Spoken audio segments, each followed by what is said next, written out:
श्री स्वामी समर्थ। स्वागत आहे तुम्हा सर्वांचं कथा सरिता या तुमच्याच लाडक्या यूट्यूब चॅनलमध्ये। श्रावणी सोमवार आणि त्यावेळी केली जाणारे उपवास व्रत याबद्दलची माहिती आपण कालच्या या व्हिडिओजमध्ये घेत आहोत। त्यामुळं तुम्ही आपल्या चॅनलला सबस्क्राईब करून ठेवा, कारण की श्रावणामध्ये देवाचे केले जाणारे उपवास आणि त्याची माहिती तुम्हाला आपल्या चॅनलवरती नक्की मिळेल। आजचा हा व्हिडिओ असणार आहे तो श्रावणी सोमवारच्या दुसऱ्या शिवामुठीबद्दल। श्रावणी सोमवार हे आपण फक्त भगवान शिवांची आराधना पूजा यासाठी करत असतो। शिवभक्त श्रावण सोमवारची आतुरतेने वाट पाहत असतात। या दिवशी आपण महादेवाला रुद्राभिषेक, शिवपिंडीला जलाभिषेक किंवा दुग्धाभिषेक हे आपल्या सोयीनुसार केले जाणारे व्रत आपण करत असतो। यासोबतच श्रावणातल्या दुसऱ्या सोमवारी आपल्याला एक शिवामूठ व्हायची आहे। सर्वात अगोदर जेव्हा तुम्ही सकाळी लवकर उठणार आहात तेव्हा स्नान आदी सर्व गोष्टी उरकून तुम्हाला स्वच्छ कपडे परिधान करून महादेवाच्या मंदिरामध्ये जायचं आहे। यासोबतच तुम्हाला तुमच्यासोबत भस्म, तुमच्या परीने शक्य असणारी फुलं ही महादेवाला वाहण्यासाठी घ्यायची आहेत। धूप, दीप, अगरबत्ती ह्या सर्व गोष्टी सोबत घेतल्यानंतर तुम्हाला मंदिरात गेल्यानंतर सर्वात अगोदर महादेवाच्या पिंडीवरती जलाभिषेक करायचा आहे। ते झाल्यानंतर तुम्ही जर पंचामृत नेलं असेल तर पंचामृताने तुम्ही महादेवाच्या पिंडीला स्वच्छ करू शकता आणि त्यानंतर पुन्हा एकदा ती पिंड तुम्ही पाण्याने स्वच्छ धुवायची आहे। त्यानंतर त्या शिवपिंडीला तुम्हाला 3 बोटांनी भस्म ओढायचा आहे। तो भस्म तुम्हाला स्वतःच्या कपाळाला देखील लावायचा आहे। यासोबतच तुम्ही त्याकडे असलेलं बेलपत्र त्या महादेवाच्या पिंडीवरती वाहून तुम्ही नेलेली दुसऱ्या श्रावणी सोमवारची शिवामूठ म्हणजे तीळ हे वाहायचं आहे।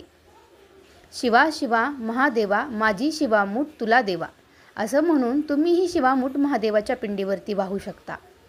जर तुम्हाला ह्या मंत्राशिवाय दुसरा कोणता मंत्र म्हणायचा असेल तर तुम्ही ओम नमः शिवाय असं म्हणत देखील ही शिवामूठ शिवपिंडीवरती वाहू शकता। सर्वात महत्त्वाची गोष्ट म्हणजे तुम्ही ही शिवपिंडीवरती शिवामूठ वाहताना तुमच्या मनामध्ये असलेला भाव आणि दानधर्म ह्या गोष्टींबद्दलची तुमच्या मनामध्ये असलेली कल्पना यांचा या ठिकाणी विस्तार होत असतो।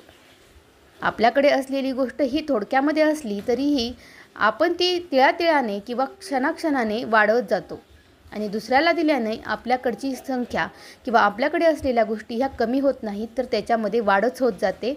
हा त्यामागचा एक खरा भाव आहे। जेव्हा तुम्ही ह्या सर्व गोष्टी करून घरी याल त्या दिवशी तुम्ही किंवा श्रावणाच्या दुसऱ्या सोमवारी तुम्ही शिवामुठीची जी कहाणी आहे ती देखील वाचा। यासोबतच तुम्हाला शिवपार्वतीची आरती देखील करायची आहे। या सर्व गोष्टी केल्यानंतर तुम्हाला संध्याकाळी तुम्ही जर दिवसभर उपवास पकडला असेल तर संध्याकाळी तुम्ही याचा उपवास सोडायचा आहे। हा उपवास सोडत असताना तुम्हाला कुणाशीही न बोलता शांत चित्ताने हे जेवण ग्रहण करायचं आहे। सर्वात अगोदर जेवणाच्या आधी तुम्हाला हे तुम्ही केलेलं जे स्वयंपाक आहे जो काही तुम्ही तुमच्या घरामध्ये बनवाल तो तुम्हाला देवाला नैवेद्य म्हणून अर्पण करायचा आहे आणि त्यानंतरच तुम्हाला ते सर्व पदार्थ ग्रहण करायचे आहेत। यासोबतच तुम्ही श्रावणाच्या सोमवारी दानधर्म देखील करू शकता।